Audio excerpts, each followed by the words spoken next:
Bismillahirrahmanirrahim. Assalamualaikum warahmatullahi wabarakatuh. Saudara sekalian, kita akan lanjutkan kuliah kita. Judul atau tema perbincangan kuliah pada hari ini adalah paradigma perkembangan ilmu geografi ya. Paradigma perkembangan ilmu geografi. Jadi, perkembangan ilmu geografi itu berkembang ya, dari tahap 1 sampai tahap yang berikutnya. Jadi keilmuan geografi saat ini yang muncul tidaklah muncul secara tiba-tiba atau secara instan, tetapi melalui proses tahapan yang mengemukakan, kalau menurut Haggett tahun 83 itu ada 3 fragmen yang penting yang menandai perkembangan pemikiran geografi. Pada umumnya untuk fragmen pertama itu muncul dari penelitian-penelitian mandiri yang dilakukan oleh individual scholar ya, jadi individual. Kemudian yang fragmen yang kedua muncul dari penelitian yang dilakukan oleh kelompok-kelompok ilmuwan dan masyarakat. Yang ketiga muncul dari penelitian yang dilaksanakan oleh organisasi kemasyarakatan yang lebih luas skalanya, baik tingkat nasional maupun internasional ya. Jadi 3 fragmen. Yang pertama itu penelitian individual, yang kedua penelitian kelompok ilmuwan, yang ketiga adalah dilaksanakan oleh organisasi masyarakat yang lebih luas dan tingkatannya bukan hanya nasional tetapi sudah internasional.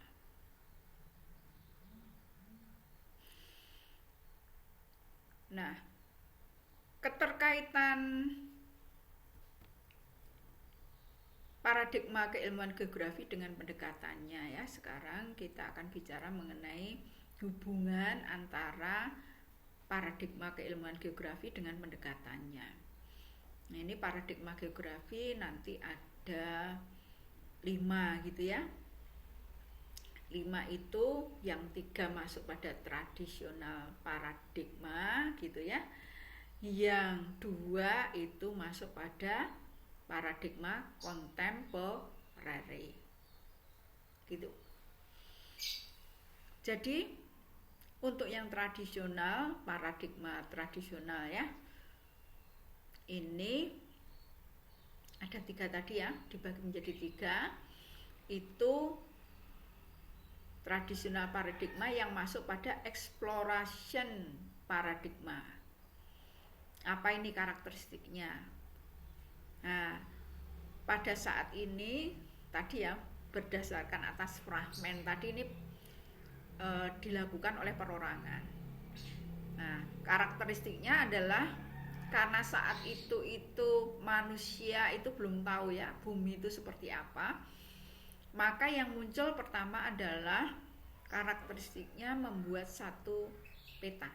Jadi pemetaan dan penggambaran daerah baru yang memotivasi penelitian sehingga menghasilkan tulisan-tulisan sederhana tentang daerah yang baru itu ya, berupa cognitive description.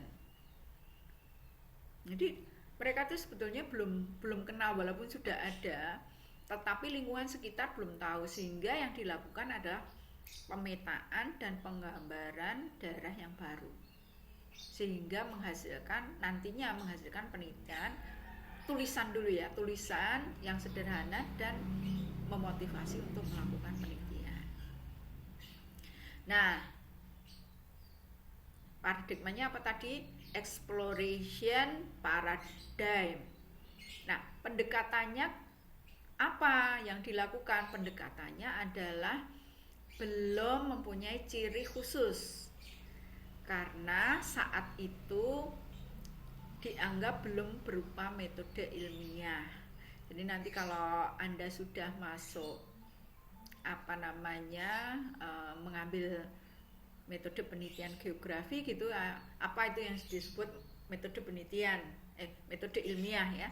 Jadi ini nanti juga akan saya terangkan, tapi tidak diterangkan di sini. Cuman Anda boleh menot gitu atau mencatat bahwa ketika itu ya, exploration paradigm itu belum dianggap sebagai metode ilmiah. Ya. Gitu. Ada 3 ya. Ciri dari metode ilmiah itu. Nanti enggak, kalau saya menyampaikan di sini Anda malah bingung jadinya ya.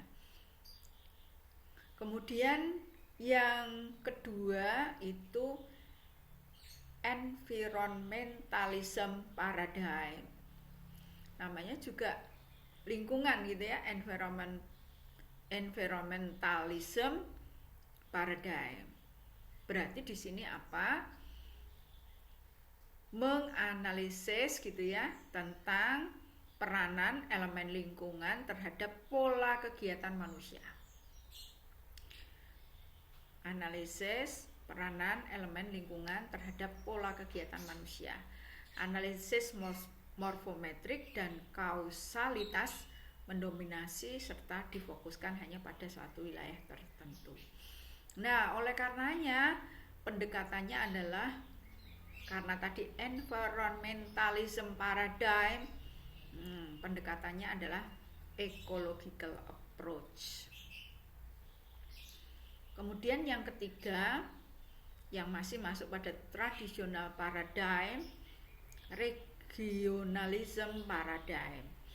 Di sini sudah mendalam ya, analisisnya sudah mendalam dan lebih luas dengan membandingkan wilayah satu dengan yang lain dalam penekanan pada keterkaitan antara elemen lingkungan dengan kegiatan manusia. Gitu ya. Dengan kegiatan manusia. Berbeda, jadi ini lebih luas daripada yang environmentalism paradigm. Nah, kalau tadi itu hanya pada satu wilayah, ini sudah elemen lingkungan pada suatu wilayah. Kalau ini adalah elemen lingkungan dengan kegiatan manusia. Dengan kegiatan manusianya. Oleh karena itu pendekatannya adalah regional complex approach. Kemudian yang kontemporer ini ada 2 ya. Yang pertama adalah spatial analysis paradigm atau quantitative analysis. Jadi karakternya adalah analisis pada ruang yang lebih khusus. Di sini menekankan pada space yang dianggap sebagai variabel utama di samping variabel yang lainnya. Teknik analisisnya sudah kuantitatif, mendominasi pada setiap penelitian. Dan pendekatannya adalah spatial approach. Ya. Jadi kuantitatif, berupa angka-angka gitu ya. Kemudian contemporary paradigm itu dinamakan sebagai spatiotemporal gitu ya, analysis paradigm. Berarti ini sudah menggabungkan antara kuantitatif dan kualitatif. Nah, ini bisa pendekatannya jelas ya, ini spatial approach, ecological approach, regional approach itu jadi satu, regional complex approach jadi satu. Jadi ketika itu melihat bahwa kuantitatif itu nek angka-angka tok gitu ya, angka-angka saja itu tidak bisa menjelaskan kondisi real gitu ya. Jadi ini sekian, misalnya IP 3,5, kemudian ada 4, ada 2, ada 1, ada 3. Nah, apakah cuman itu saja gitu ya? Kenapa di sini tidak misalnya mahasiswa geografi angkatan 2020-2021 pada semester 2 mempunyai IP rata-rata sekitar 2-3. Nah, itu kan kenapa seperti itu harus dikemukakan gitu. Oleh karena itu bukan hanya kuantitatif tetapi kualitatifnya juga disampaikan.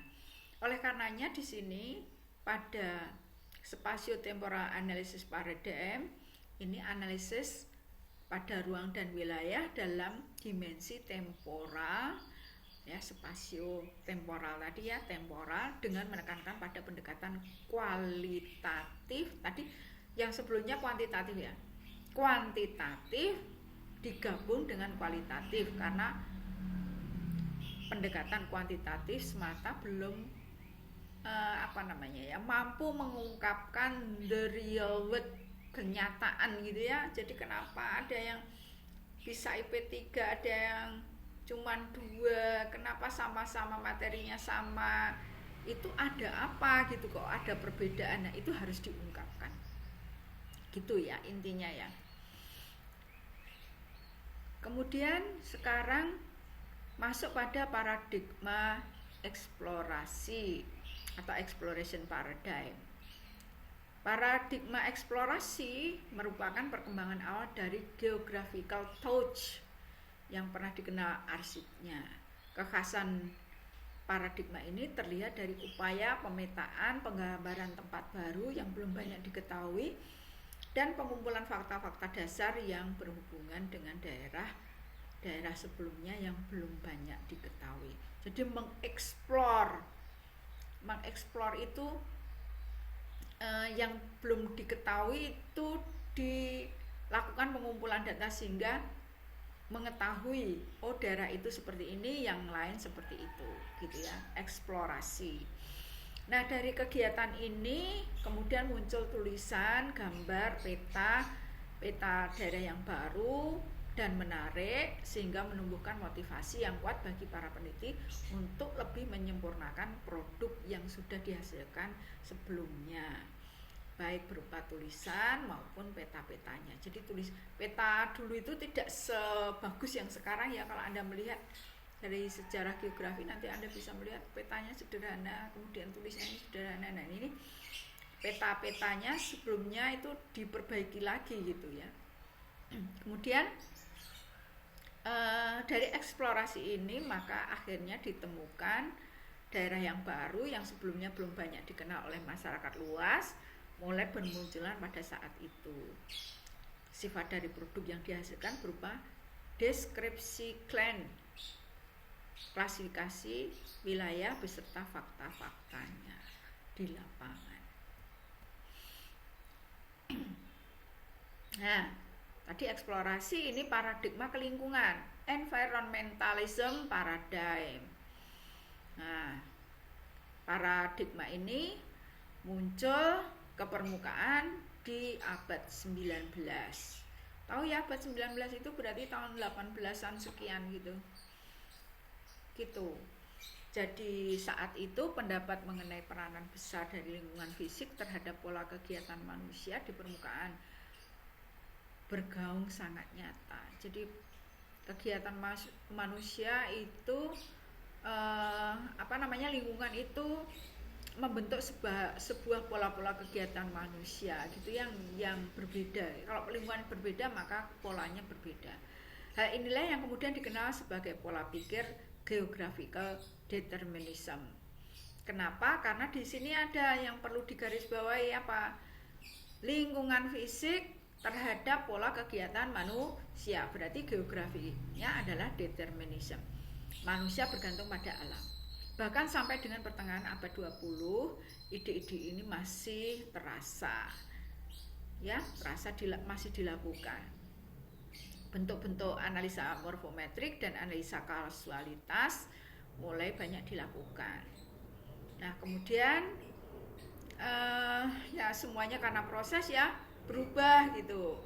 Dalam beberapa hal analisa morfometrik pada tahap awal masih berakar pada deskripsi kognitif semata, namun perkembangan sistem geometris permukaan bumi, koordinat dan klasifikasi data yang dilaksanakan mulai lengkap dan akurat, sehingga membuahkan sistematisasi dan klasifikasi data yang lebih akurat dibandingkan dengan teknik yang dipakai sebelumnya.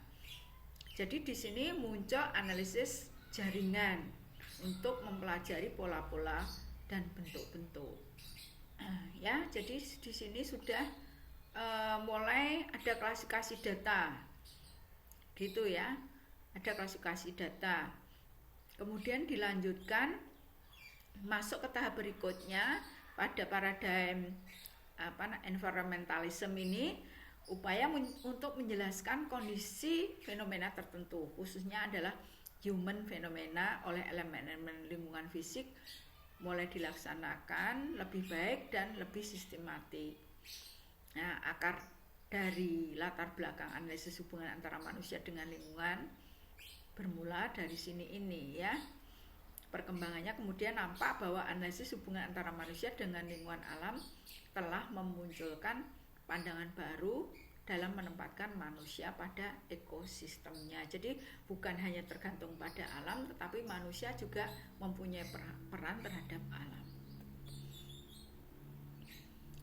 Nah, kemudian yang paradigma kewilayahan atau regionalism paradigm ini adalah ada fase terakhir dari perkembangan paradigma tradisional.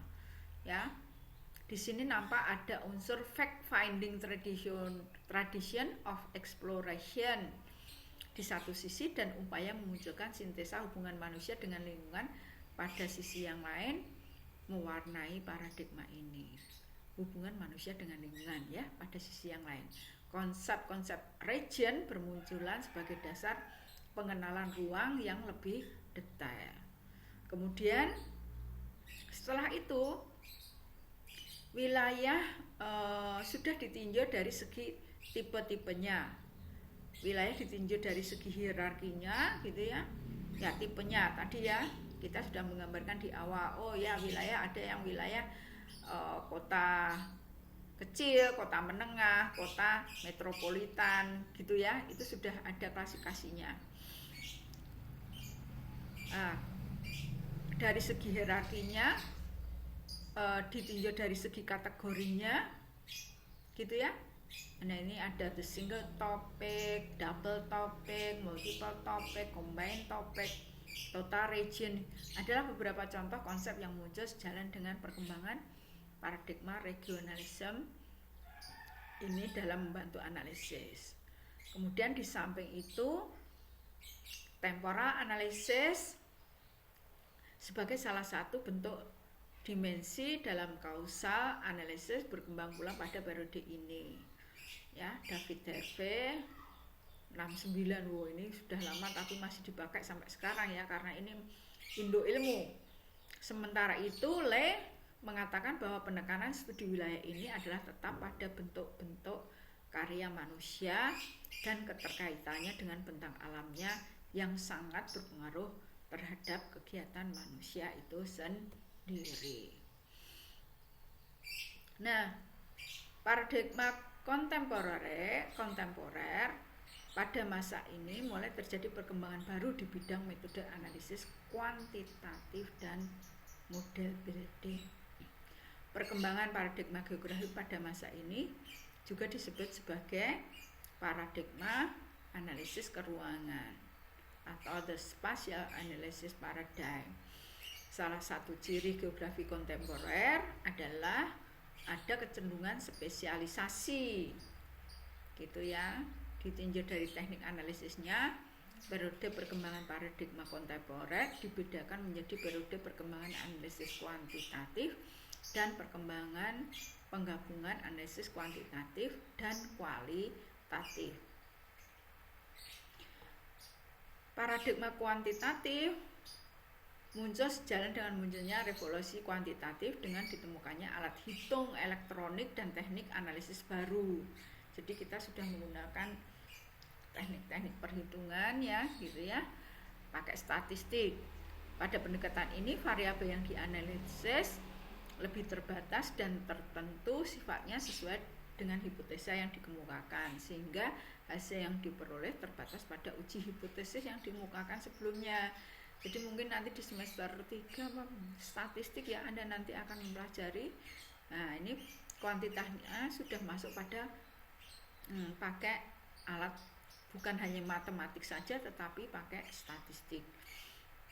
Hal ini yang menjadi salah satu kelemahan paradigma ini, di mana peneliti tidak mampu mengungkapkan keterkaitan variabel yang lain yang sebenarnya ada dalam dunia nyata.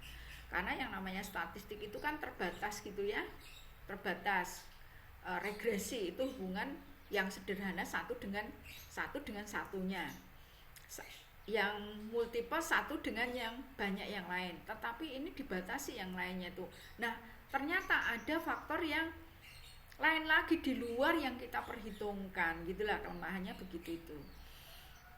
Setiap fenomena yang akan diteliti ditentukan batas-batasnya terlebih dahulu. Nah, ini ya saya sampaikan ini. Jadi dibatasi dulu sehingga peneliti hanya melihat sepotong kejadian dari the real world itu sendiri. Karena dibatasi maka tidak seluruhnya mengetahui.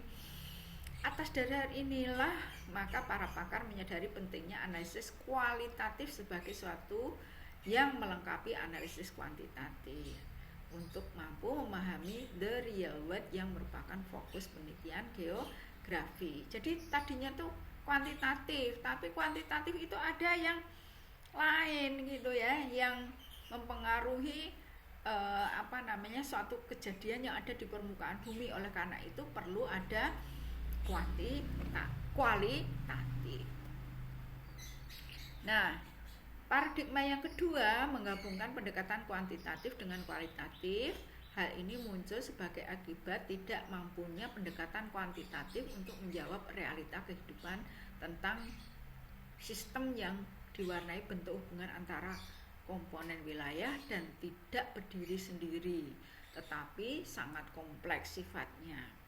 Analisis kuantitatif mengarah pada konsistensi penilaian, dan sementara itu analisis kualitatif mengungkapkan ke dalam makna hubungan antar variabel yang sangat kompleks. Keduanya bersifat komplementer serta menutupi kelemahan masing-masing. Jadi yang kuantitatif ya ada kelemahan, kualitatif yang ada kelemahan.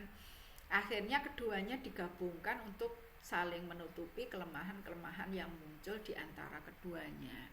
Nah, ini yang terakhir, bahwa fragmen perkembangan penelitian dan pemikiran geografi mulai dari tradisional sampai kontemporer yang ada kemudian memunculkan berbagai macam definisi geografi.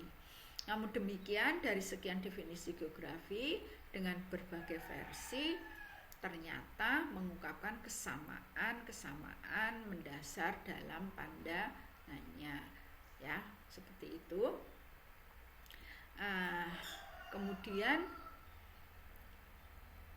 objek studi geografi adalah akhirnya gitu ya, objek studi geografi adalah permukaan bumi sebagai sasaran studi yang nyata dan bukan yang abstrak.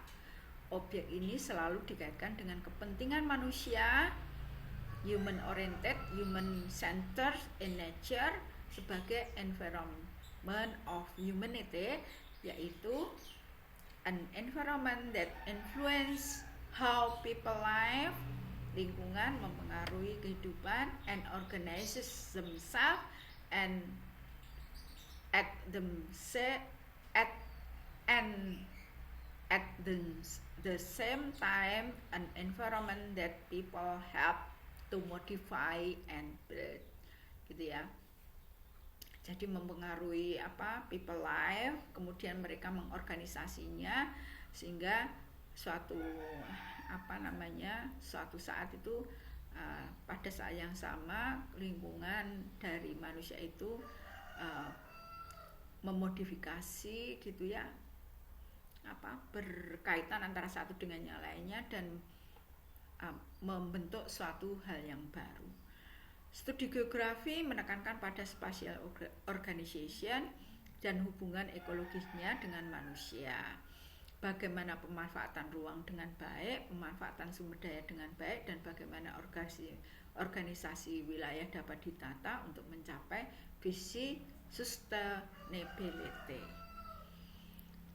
Kemudian studi geografi menyadari adanya sistem yang di dalamnya terdapat komponen yang banyak dan kompleks yang saling terkait satu dengan yang lainnya.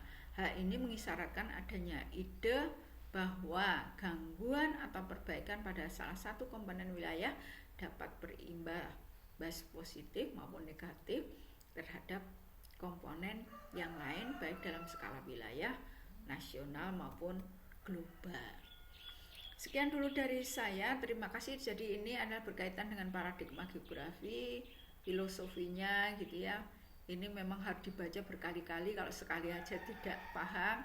Oleh karena itu monggo dicermati. Moga-moga Anda memahami apa yang saya sampaikan. Nah, sekian dulu dari saya. Terima kasih atas semua atensinya. Kita akhiri dengan salam. Assalamualaikum warahmatullahi wabarakatuh.